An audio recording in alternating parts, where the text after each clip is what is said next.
Live from the mist-enshrouded mountaintop fortress that is X and Y Communications headquarters, you're listening to the world-famous Mountaintop Podcast. And now, here's your host, Scot McKay. Hey, greetings, gentlemen. Welcome again to yet another episode of the world-famous Mountaintop Podcast. My name is Scot McKay at Scot McKay on Twitter and Clubhouse. Real Scot McKay on Instagram. Search me by name, ScotMcKay on YouTube. The website is mountaintoppodcast.com, and the Facebook group is the Mountaintop Summit. It's growing like a weed, gentlemen. Find like-minded men of character there, and we'll talk about all sorts of entertaining topics. Join us there, Mountaintop Summit on Facebook. With me today is a new friend of mine. She's incredibly fascinating. And one thing that I found about you guys is you also like female guests who are very easy on the ears. You like women with very alluring, mellifluous voices. And I have to tell you what, okay, you can't lose, okay? You're going to absolutely win in the mellifluous voice department here. No pressure, by the way, Kelly, because she is actually a voice coach, which means not only does she have a very nice voice, but she, well, I was going to say walks the talk, but she kind of talks the talk, doesn't she? And then walks it or something like that. Whatever you do when you're a talking coach to walk the talk, that's what my new friend Kelly Hall from California does. The name of her company is perfectly pronounced, which is nice and alliterative, and it's very memorable. And she's not going to have any problem living up to not only having a nice voice, but telling us how we can, I don't know, kind of adjust or make a few changes or shifts to our own voices to be a whole lot more attractive and maybe even more successful on the job. So without anything further, Kelly Hall, welcome to the show. Hi, Scott. Thank you so much for having me. Yes, thank you for being here. The first thing I want to let you guys know is you have some serious street cred. Okay, you didn't just decide to hang up a shingle and teach people how to talk because you got some kind of cute voice or something. You were actually hired by the very King of Thailand himself to be the English coach, the English teacher, if you will, for his son, the Prince of Thailand. So in a very, very real way, if guys are kind of slow in making this connection because it kind of is an old movie and perhaps even a girl movie, right? But you are literally the real life Anna from The King and I, except for the romance part. But I mean, in terms of job title, I don't know anything about that actually. He's kind of an old dude, isn't he? But you taught the Prince of Thailand English in real life. Yeah, actually, that is exactly how I felt. And that was one of my favorite movies as a child, or musicals, The King and I. So when I accepted the position, it was at Chitlada, which has about 20 letters in it and is the Royal Palace School. And I worked there for a year and was the direct teacher to the Little Prince, is how he was called, as his main teacher, along with other students. Was he hard to work for?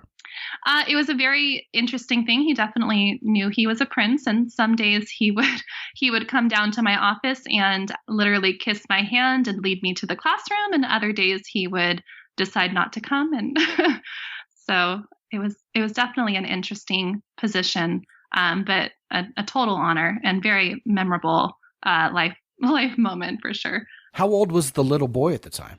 So I was his second grade teacher. So, I don't know, probably 8 years old. Wow. Was he a good kid or a little bratty or what? Oh, so hard to answer. I would have to say a little bratty. Yeah, a little bit bratty. How was the food? Oh, the food. Okay, so the food was quite an experience. The food within the school system, we would always be invited to eat lunch on a daily basis. And at the palace? At the palace school, yeah. And so this school, actually, can I tell you a little bit about the school before we go into the food? Yes, absolutely. Okay. But the reason why I'm asking about the food is Thai food is incredibly good. Yes. And I have to find out how good the food was in Thailand at the palace of the king and the prince. So yes, I agree. Thai food is delicious, and I have it probably once a week here in California. But the Thai food there was delicious, absolutely delicious. And it really puts to shame, I don't know, any of the food I've had here. However, it was extremely spicy, right? So yes, when we, it is like so much more than here, because here I can barely tolerate the spice here, but over there, like you could smell the spice. I felt like it was that pungent.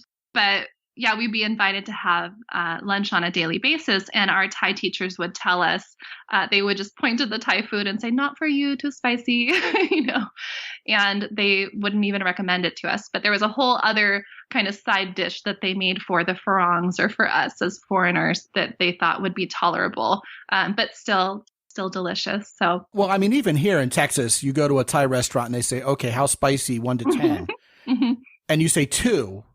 And after one bite, you feel like a cast member from the movie Reign of Fire. Yeah. And not one of the humans. I mean, you're just like, incendiary breath after one. You're like, oh my God. Yeah. So, I mean, in Thailand, my wife and I have been. And the first night, the food was so amazing on the menu. Things we had never even dreamed existed. Not disgustingly so, but appetizingly so. Yeah. And the price so impossibly cheap. Okay. Oh, it's unbelievable. That we were thinking this is like a tapas restaurant. You're going to get this little plate, for the price you're paying.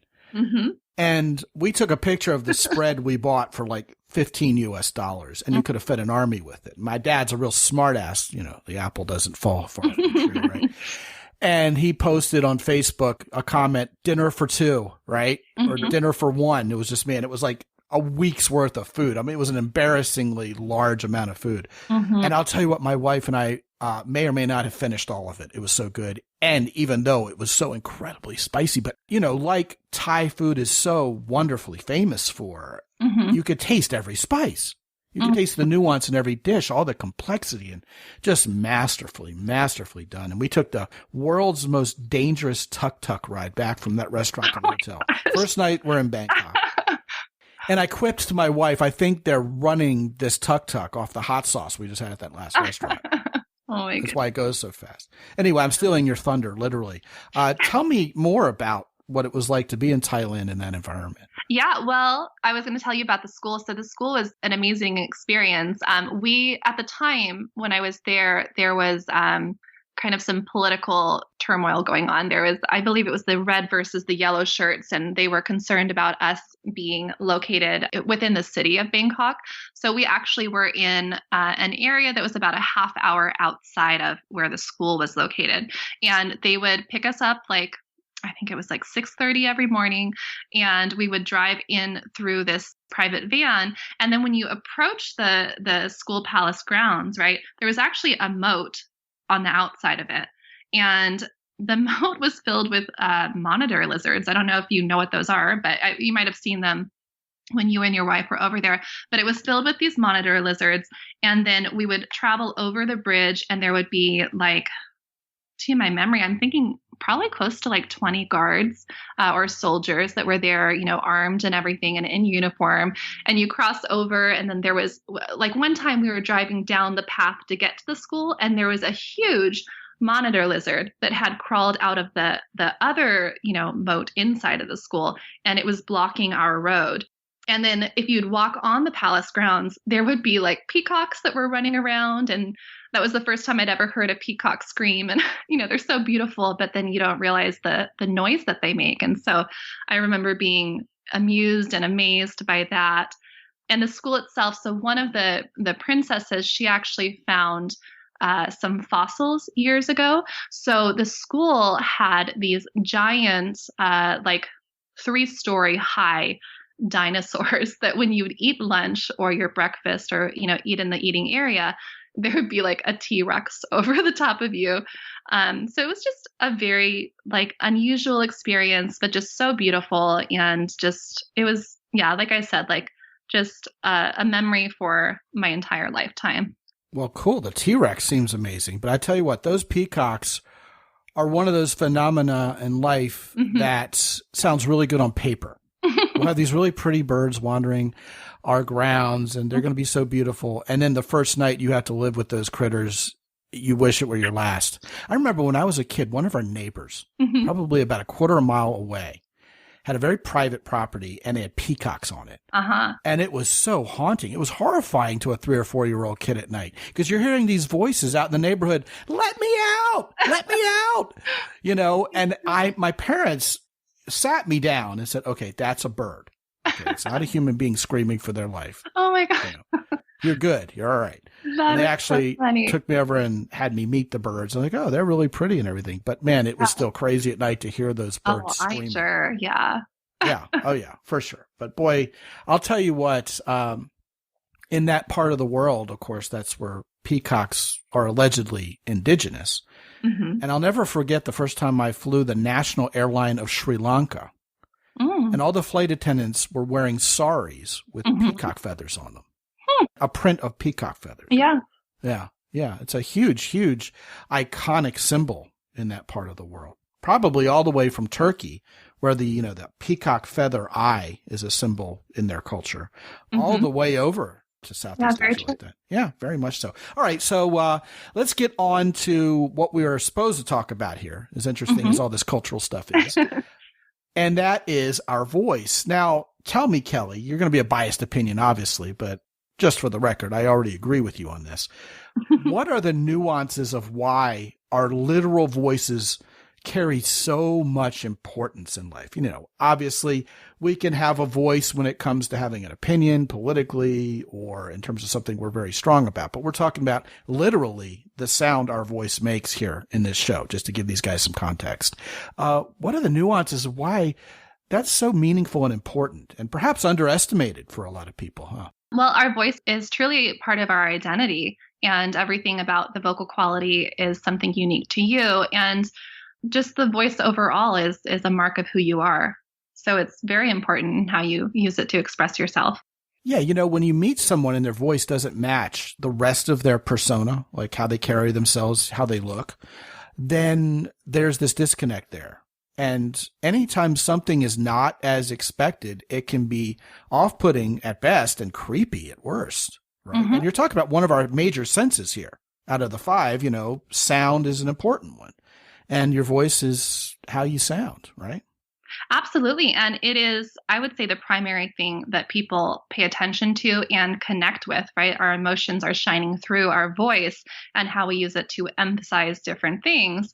And when you pinpoint that mismatch, right? Or when you talk about the mismatch, when something doesn't line up for us, like subconsciously, right? There might even be a distrust that comes out of it. So when someone's voice doesn't match in that way that we anticipated, it might actually be the factor that stops us from connecting further with them, whether it's relationship or business or just deepening, your relationship in general with someone. Indeed, something that I read about years ago and always remembered is that between those who are blind and those who are deaf, people who are deaf experience much greater social isolation because of their not being able to be heard. People who are blind, they're not able to see things, but in terms of being able to communicate and understand other people, they don't tend to experience the social loneliness that a lot of deaf people encounter throughout their lives. Yeah, that's incredibly powerful. So the quality of the voice, how I mentioned earlier with how we're able to emphasize what's important or relevant or, emotionally charged just by how long we linger on a word or how much volume we give, and I think when it comes to what you just mentioned, right? So someone who's blind, they're able to take in the voice, but they're able to take in all of the extremes that I'm expressing through those different variables in my voice. And when you come to a person who is deaf or hard of hearing and they're signing, they have the vocabulary. That is a legitimate language in itself, but the extra things that are added in through our vocal quality is missing for sure. Yeah, nowadays, whenever you see someone giving a political message, a politician delivering important information to their constituents, almost always you have someone signing the message. And to a hearing person, that sign language is a bit of a distraction because a good practitioner of American Sign Language puts a whole lot of inflection and emotion and even facial expression into that, which can actually, frankly, seem a little humorous to a hearing person. But all that is part of communicating all of that verbal and nonverbal language that people miss out on when they can't hear your voice. It's such a good illustration of it. Yeah, I like how you said that. That's so true. So I think right now would be a good time to clarify the building blocks of voice themselves. So we can go over those and kind of stack the blocks here together. So guys know exactly what the elements are that make up either having a good voice or not so much. And here are the ones that come to mind for me just off the top of my head. And of course, I want you to fill in all the gaps you can from your professional expertise, Kelly. All right. So I have cadence, tonality, pitch, variance, pronunciation, the mood you're in, your personal level of confidence, and of course, speech mechanics versus, maybe having a speech impediment here and there. Anything conspicuous by its absence from that list? No, you covered all of it. The things that I would point out as important would be our rhythm, right? So how we use our voice to emphasize certain points, where we linger in our words, where we put pauses. That's all really important and is all, the fine details of our communication. I would also talk about our rate. So how fast or slow we're speaking. When we speak too slowly, sometimes that can be really, can be perceived by the listener, some listeners, right, as being maybe boring, right? Or if you speak too fast, it might be coming across as something a little agitating to your listeners. So that would have to do with your rate. With volume, depending on how loud or soft you speak, you run into different problems as well. And then with your pitch, so high versus low, the higher you speak, maybe you're going to come across more friendly, more easygoing. And the lower you speak, the more authority you're going to have, the more confidence you might feel or be perceived as having. Yeah, there's a lot to talk about there. I mean, the first thing that comes to mind for me when I hear about pitch relative to a man's voice is when guys get excited and they need to calm down a little and they get kind of high strung. They kind of go up in pitch like this and start talking real fast. And that's, in my estimation and in my experience in interacting with women and getting their opinion on this matter, that's not the most attractive way to be if you're a guy. Yeah, I would agree. I think there's definitely, an appeal and a sex appeal to having that full low masculine voice. I think most people would agree on that. But I'll point out by your comment with the voice going higher, right? That it might seem a little off-putting when a man is in that vocal range. I think it actually has to do with men not knowing how to be in that range, because the male voice actually has a broader range than the female voice does, but men so rarely use that higher voice, so that when it comes to a moment of excitement like that, it's almost like you have a tool that you don't know how to use. So it comes out as the most extreme way, then it feels off-putting to listeners. Right. So like if you're on a news station and a political commentator who usually has this really masculine voice, all of a sudden starts going, man, these people have to be absolutely nuts. Yeah. He doesn't sound, I'm thinking of Dan Bongino as the first guy who comes to mind, who, whether you love him or hate him, he's the guy who's taken over for Rush Limbaugh. And he's the first guy I thought of in terms of a guy who has a macho voice. And he really does. I mean, one thing you can't take away from Bongino is he's a man. Okay. He's very masculine. But boy, does he get worked up when he thinks the country's falling apart, and he uses terms like crazy town, and stuff like that. And I think he does a good job of what you're talking about. And I don't know, I guess it comes back down to where you're coming from, your emotional mindset, your level of confidence, and all these nuances that come into play. Meanwhile, you have guys who actually have rather high-pitched voices who are very masculine. I'm thinking of Luke Perry from back in the 90210 days, who was the biggest heartthrob, and he kind of talked like this. Bruce Willis in Die Hard kind of has that voice. Some of you guys are going to have to suspend your belief that if you go back and watch The Good, Bad, and the Ugly, Clint Eastwood's voice is actually rather kind of high like this. But because it's breathy and because he uses it so effectively, you can have a tenor voice as opposed to a baritone or even a bass voice, and have it be very effective at subcommunicating a lot of really solid masculine traits. So a lot of guys are ready to, throw in the towel and go, it's just too complicated. Simplify this a little bit. Well, I just, when you're talking about the baritone and the tenor and all of this, I have to point out that, there's a whole thing with the three tenors. Like people pay all this money to go see the three tenors, and that is because there is an amazing beauty and sex appeal in the male voice in that range, you know? Yes. Yeah, absolutely. I mean, to me, I think maybe it would be helpful if we start giving specific examples of people whose voices are no bueno. Okay. So if you have a chronic unattractive voice problem, I'm thinking, like Joe Pesci in Goodfellas, where he just seems like a chihuahua. He's just too high strung and his voice is just annoying. Okay. Gilbert Gottfried, who's the comedian famous for being annoying. He talks like this, the wrinkle nose. And it's funny because it's so obnoxious. Unless you don't think Gilbert Gottfried's funny. I can personally handle about 5 minutes of him, then I'm done for the night. Some guys may remember Bobcat Goldthwait, who had this creepy way of like mixing up his voice in like unexpected ways, And I'm doing an awful imitation of all these people. Sheldon Cooper, of course, has this very astute, like he's looking down his nose at you like, oh my God, really? Like you're so stupid. And that's kind of annoying to people, right? It seems like it's, he's sitting in judgment on everybody and being a little arrogant. You mentioned Fran Drescher from the TV show The Nanny, had that nasal voice, like she's talking like this. And we're going to get into accents very soon, and some of them that are known for being very, very sexually attractive and others less so.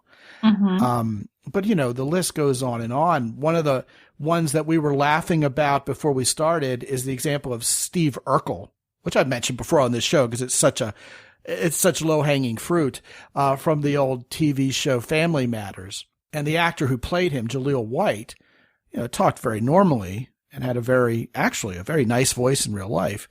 But he was the biggest dork of all time in the show. Did I do that? And had that high-pitched nasally voice.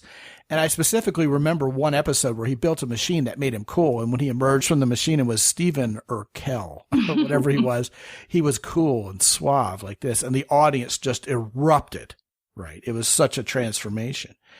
And that kind of only proves that we have control over our voice if we have enough self-awareness to take control of our voice, right? That is so true. Yeah. It just comes down to the self-awareness and then knowing where you want to go, right? So with him, changing the smoothness and the quality, maybe the resonance of his voice, changed his perception, right? Completely. Yeah. It's really powerful. And that is the inspiring and exciting thing about understanding the voice and understanding your voice and how you want to be presenting yourself to the world and in your relationships. And Hollywood is replete with these examples, right, Kelly? I mean, any guy with any self-awareness can watch TV shows and movies and know what kind of voice the attractive, successful, socially popular people have versus the guys who really blow it and are kind of outcasts and so-and-so. I mean, another example that comes to mind is George Costanza on Seinfeld. Yeah. And he's always just worrying about something and, oh my God, it's like just too much. And he's just gripping over something. And it's always kind of like Jerry Seinfeld going, all right, let's, back off a little bit here and kind of taking the high road. And it's not that Jerry Seinfeld's exactly a sex symbol in that show, but at least he's doing better than he's doing better on that. Than George Costanza, right? Yeah, exactly. Yeah. Yeah, but I like that point. Yeah, you could pick out someone whose voice you admire or who you'd aspire to be like. And, through the different qualities in our voice, you could actually just start practicing those factors, and develop your own voice. Well, I think you bring up an excellent practical point. I know I have done that personally. And to kind of illustrate that, first of all, let me go ahead and read off a point that I actually have here in my notes, which is that most of us do not like the sound of our own voice. That's something I've noticed. Indeed, when we hear ourselves talking in our head as we're verbalizing, it tends to sound very different than it does on a recording. I mean, when recording machines first came out and voicemail first started, I would talk to my friends and family about this, and we all loathed the sound of our own voice. And for me, becoming a podcaster, I've had to become very well acquainted with the sound of my own voice. Yeah. And if you're unfortunate enough to have listened to episode 1 of X and Y on the Fly with my wife, okay, which has long since been retired. Oh my goodness, the difference between voice quality, control, tonality. on my part in particular is night and day. My wife has an adorable voice and always has. You know, she's got this thing nailed down. But man, I had to work on my voice. And coming from the East Coast, I slurred all my words together. Mm-hmm. I would talk real high pitched like this all the time, you know, and too fast and, you know, too snarky and, you know, whatever. Mm-hmm. And I indeed have been influenced by voices I like. You know, I'll let people guess who they are, but people who I like how they come across, especially over radio or over reporting. And I've adopted a lot of what I found to be really likable and beneficial from how they talk into how I do things, while still, of course, sounding like myself. I don't want to try to act like someone else. It's kind of like when a band has been influenced by other bands, you know what I mean? It's not like you're copying them or else you won't be an original. Yeah. But I think we do well, as it were, to listen to voices and say, man, you know, I can hear myself a little bit in that guy if I were just, you know, make a few tweaks to how I actually sound. You know what I mean? I think that's a fantastic strategy. I really do, to have you, especially as a professional vocalist, right, to pick and choose from different people that resonate with you. You know, there's certain people that maybe you listen to and I would listen to them and we'd have a different feel from them overall, in spite of whatever the content is of what they're talking about, right? And if their voice in some way resonates with you, right, you can take that over and start incorporating that into your voice. Yeah. So you made the point about, you know, when you're looking into other people's voices and you're kind of picking out some things like, oh, well, I'd like to try that, right? Like, I'd like to try it on. That's what you're doing. You're trying on these different things that people have in their voices, right? So I think it's natural for all of us to think, well, I don't want to copy that person, but you're not actually copying that person. That's a vocal quality that is present in your voice as well.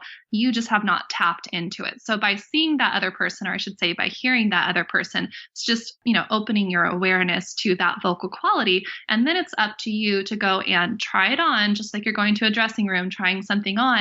And you have to get in touch with, how do I feel using that voice, that part of my voice that's already there. So you're choosing which part to keep after you've tried it on. So essentially you're kind of wanting to walk this tightrope between something that feels indeed natural and is an enhancement to your voice versus you trying to imitate someone else and sounding silly. And sometimes that can be a fine line, right? A tightrope. I remember years ago when Jim Rome, the sportscaster, started doing radio shows, guys would start calling his show and imitating his voice back to him because he has a very masculine, very confident, and very unique speaking style that actually, frankly, lends itself very well to sports commentary. And Jim Rome is notoriously arrogant and proud of himself.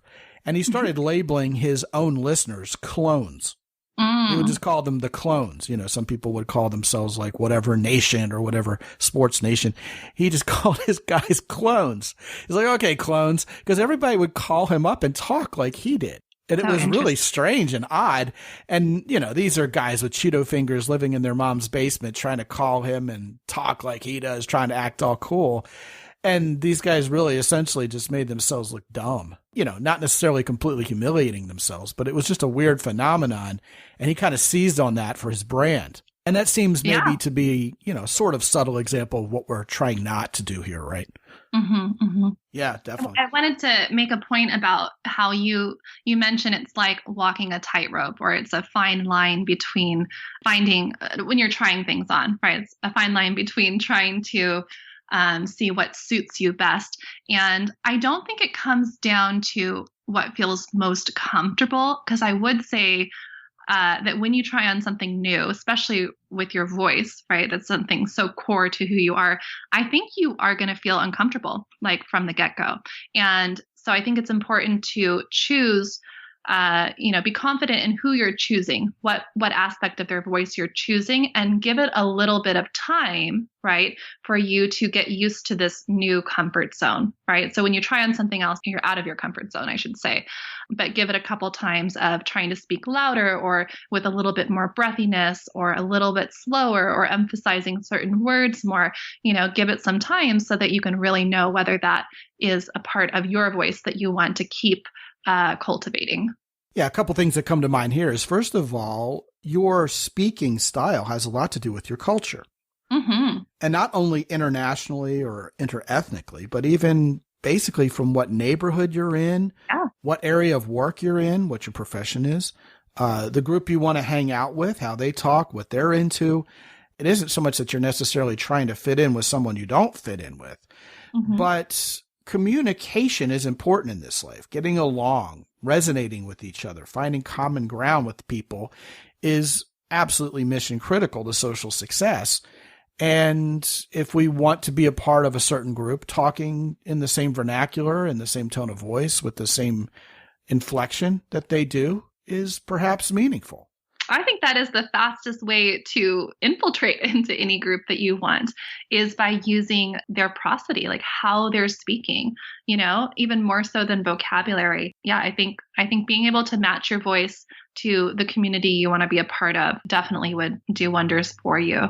Yeah, I think the danger zone there, and again, this comes back to the tightrope analogy, is crossing over into a somewhat silly brand of cultural appropriation. Yeah. And I think we all know what we mean by that. I mean, there's people, it would be weird if you sounded like them. Well, and that's why you don't want to be inauthentic, That's so right. This all comes down to really, you have to have self-awareness, and we all have the ability.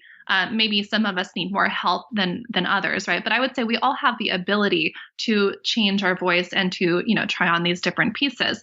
But you have to pay attention to how you're actually feeling. And does this hold true with who you are authentically? And if it doesn't, then you need to check into that. You shouldn't be doing it, Yeah, exactly. And one of the things that comes up here is that you may have a voice that's sort of quirky. Like nobody else's.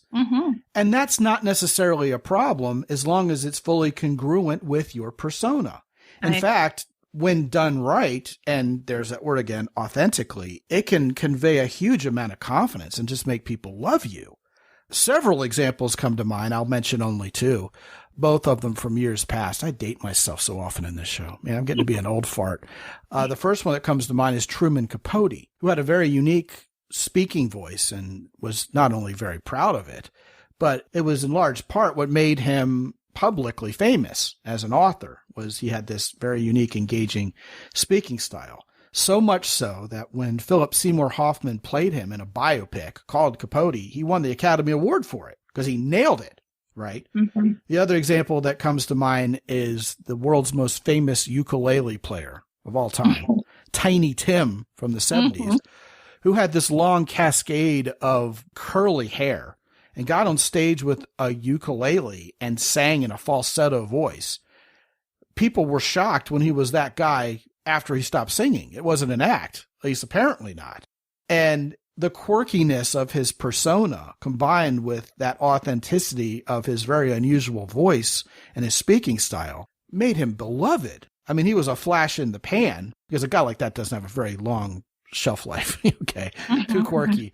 But the zeitgeist surrounding Tiny Tim's celebrity for about a year there was amazing.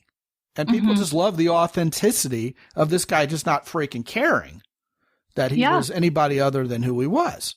And that can work to your advantage. But I would say, the caveat that I would issue is that people like that are kind of rare. Ultimately, most of us as men do well to listen to the age-old advice that comes from, say, David D'Angelo famously, where if we're men and we want to attract women, two things we can do is, first of all, slow down. Right? Men who speak more slowly come off like they're more in charge and, in control, providers, protectors, presiding over their environment. Also, speaking more from your diaphragm instead of up here in your throat tends to be more attractive. And David D talked about this famously. As a matter of fact, a lot of these guys know at the height of his fame and popularity, he was pretty much the be-all, end-all of men's dating advice around 2005, 2008. And I had the fortune of being, a guest on his monthly interview series when I wasn't very well known. I mean, it was really one of those big breaks that really helped me along here, courtesy of Evan Pagan, a.k.a. David D. And I was a big student of his work. I thought it was very well done, and it worked very much for me. It changed my life. And so when I had the opportunity to be on his show, I absolutely said to myself, man, you better not talk too fast or have too high-pitched a voice on this thing and talk like an East Coast guy. You better go out of your way, man, to slow down and have a deeper voice. And the funny part was when I got the disc in the mail and heard it, I sounded so monotone and boring to myself. I should just sped things up and maybe talk maybe a little bit with more inflection instead of trying to talk like David D. I mean, I think it would only be noticeable if guys actually go back and listen to that whole interview in context. And indeed, I posted it here. It's one of the episode numbers. I got permission from their organization to actually make it public instead of a premium program that they only give away. But, I still get a little bit of a chuckle from that. But indeed, those ideas help guys who maybe especially lack confidence around women or legitimately nervous on a date they're really attracted to just really take a deep breath and monitor their voice, measure it a little more effectively so that they have a better chance of being attractive, huh? Yeah, absolutely. I think, slowing it down, as long as you're not going too slow, right? But Right. you're keeping that, it brings you to the other side of things. But yeah, that slowness, right? Like that requires a certain amount of discipline and control. So I think subconsciously, right? Like when you're speaking at that slower rate, I love how I'm speaking a little faster right now, but when you speak at that slower rate, you are, perhaps being perceived by your listener as being more in control simply because you're taking your time in things, or you know when to take your time. And I would say with even having that lower voice, right, you're taking up more space. You're making yourself a bigger person, not through volume, but through the quality of your voice instead of going up into that high pitched voice that's a lot smaller, Yeah, you have no way of knowing this, but that was actually another whole tenet of that same guy's teaching is taking up space. Interesting. I did not know that. Right, exactly. I think it's called man spreading nowadays, but that was a good thing in David D'Angelo's estimation in terms of attracting women. Maybe not. It's another topic for another show. So having a voice that's well-tuned, and I think that's really what we're talking about here, the self-awareness, the practiced voice, knowing why you're speaking the way you do. And a big part, by the way, I don't want this to go unsaid, is enunciating. Yes. It makes you sound so much more competent and intelligent, doesn't it? Not that it helps me much, but, as a general principle, right, guys? This helps us not only in attracting women, it helps us maybe get promoted at work, get a better job. You'll notice the guys who are leaders on the sports field are the guys with the most commanding, authoritative, masculine voices. I once heard John Elway mic'd up in a Super Bowl in a huddle with his guys, and he just sounded so manly. And I am not a John Elway fan. I mean, I come from Baltimore, Colts fandom. Okay, so of course I never liked John Elway. But I had to give the guy props, man. That was one masculine sounding football huddle, And even, in making male friends. The voice matters so much in all of these arenas, doesn't it? It does, yeah. So let's talk about accents. The note that I have written here is, quote, the harsh reality of domestic impressions of foreign accents. This doesn't necessarily apply only to Americans and their perception of other countries. Yeah, and our goal here is to give a whole boatload of practical examples. Russian women come to the United States and men think they're so exotic and sexy. They all sound like Bond girls, Meanwhile, Russian men come to the United States and all women think of them like they sound like the enemy. Oh, these guys sound really evil. And that's very frustrating to Russian men.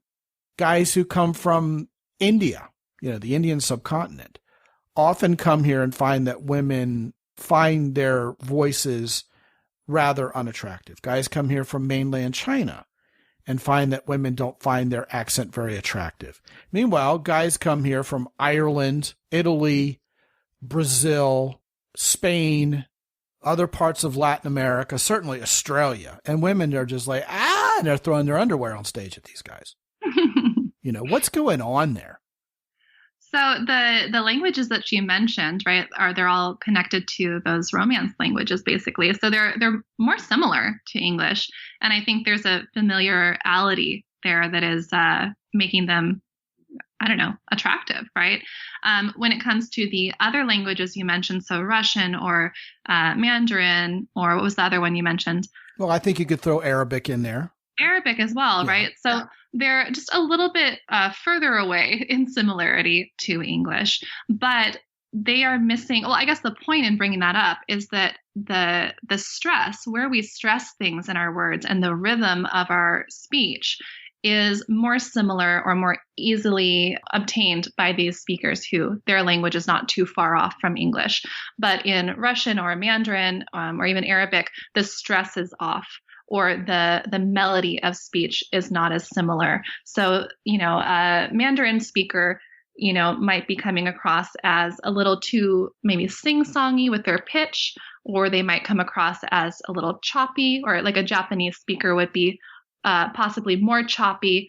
We talked prior to this interview about how English is a syllable timed stressed language. So we emphasize different parts of the word, and maybe the word has 2 syllables, but I'm going to linger a little longer on the second one or on the third part of the syllable, whatever it is, to make my point.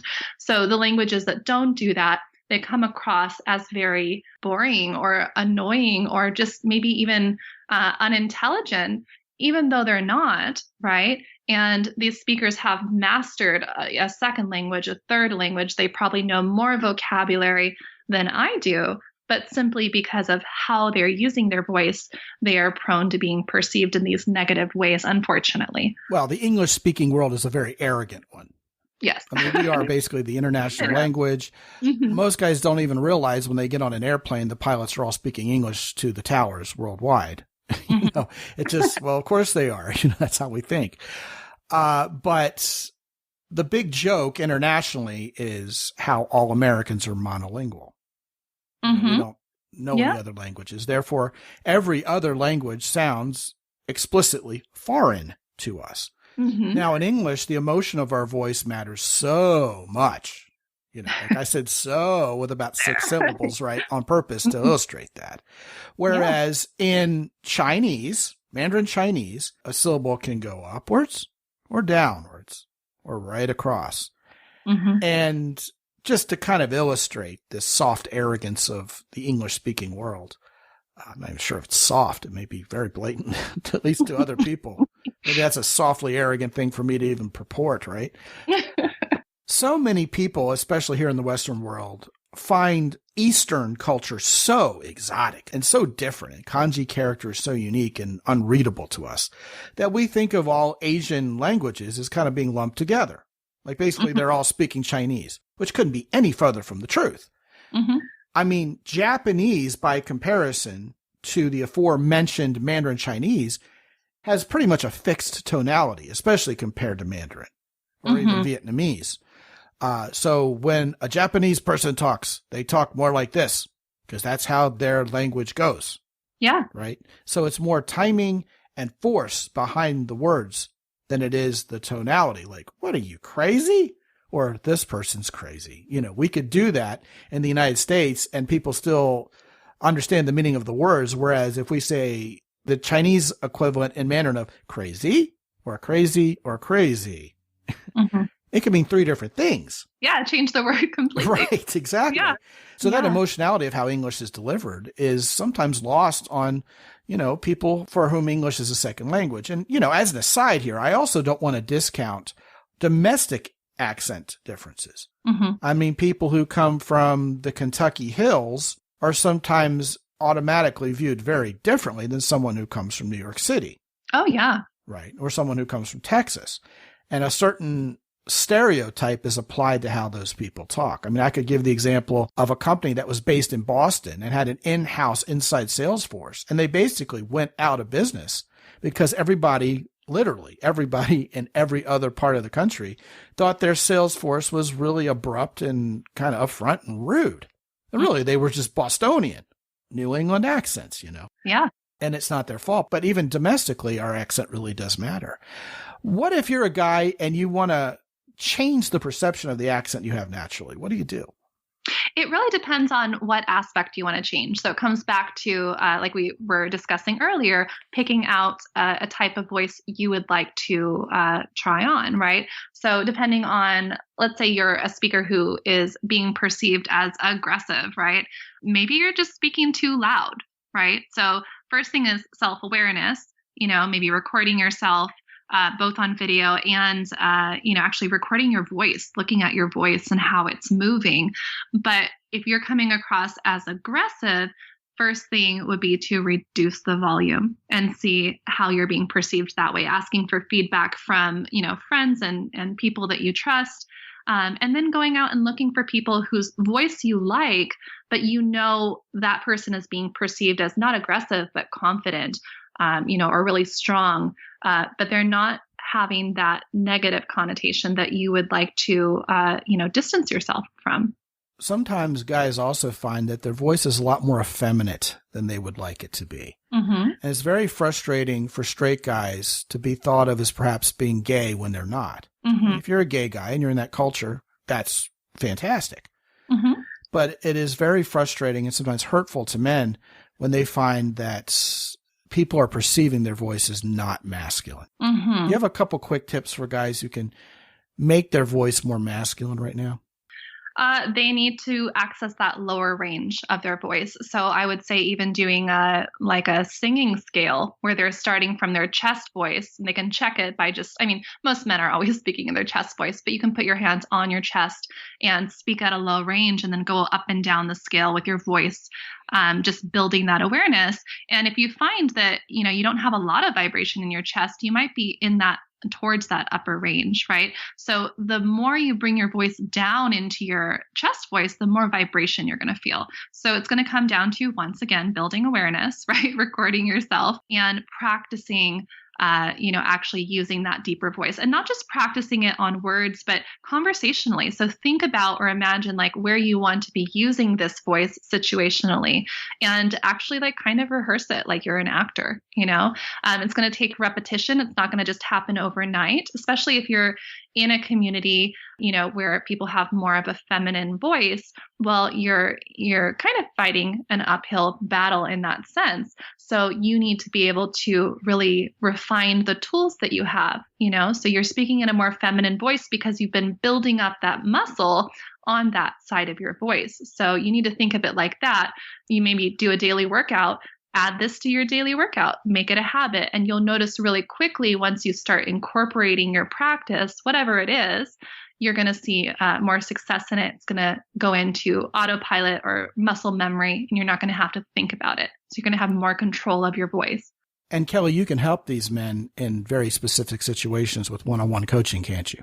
Absolutely. And sometimes that's what it takes, having someone else, especially a professional ear, not only to hear it, but to give you immediate feedback and then say, here's the game plan. So you're still in control of where you want to go, but having someone there to coach you, or having me there to coach you, I'm going to be able to reduce the time you spend in coming up with that game plan.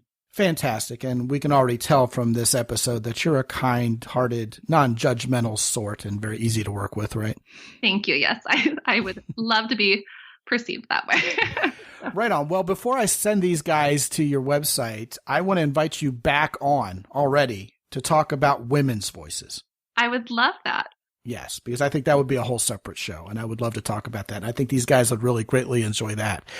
But indeed, what I want to do right now is send you over to Kelly's website, and you can access that by clicking on a link that I set up for you, mountaintoppodcast.com/Hall, Hall. And actually, the website's URL is perfectly pronounced.com. But if that one slips your mind, simply go to mountaintoppodcast.com/Hall. And there you'll find out how to get in touch with Kelly and how to improve your voice. You'll have tips for you there, and maybe you can hire her to do some one-on-one coaching if you feel like you would particularly be a good candidate for that. Kelly also has a Facebook group called English Pronunciation Practice for Advanced Speakers. And what I'll do is I'll put a link to that in the show notes at mountaintoppodcast.com. What a charming, wonderful presence you are in the voice coaching world, Kelly Holland. Thank you so much for joining us today. Thank you so much. It was my pleasure. I really enjoyed it.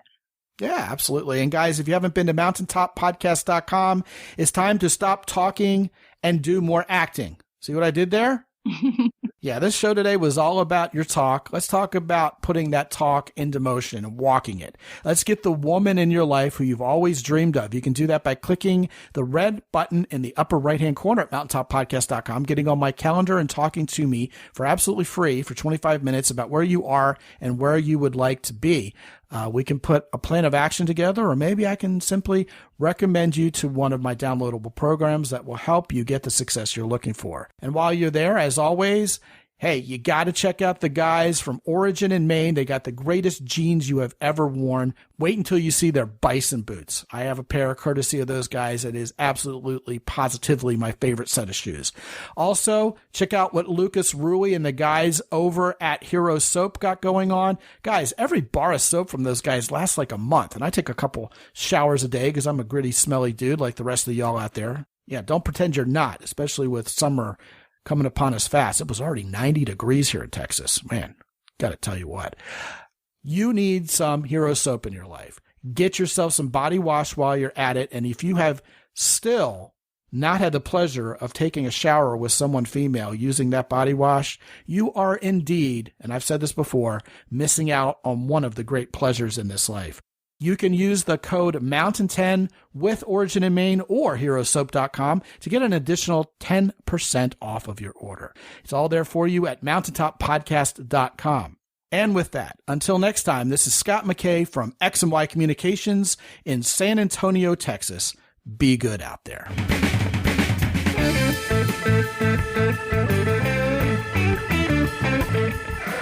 The Mountaintop Podcast is produced by X&Y Communications. All rights reserved worldwide. Be sure to visit www.mountaintoppodcast.com for show notes. And while you're there, sign up for the free X&Y Communications newsletter for men. This is Ed Roy Odom speaking for the Mountaintop Podcast.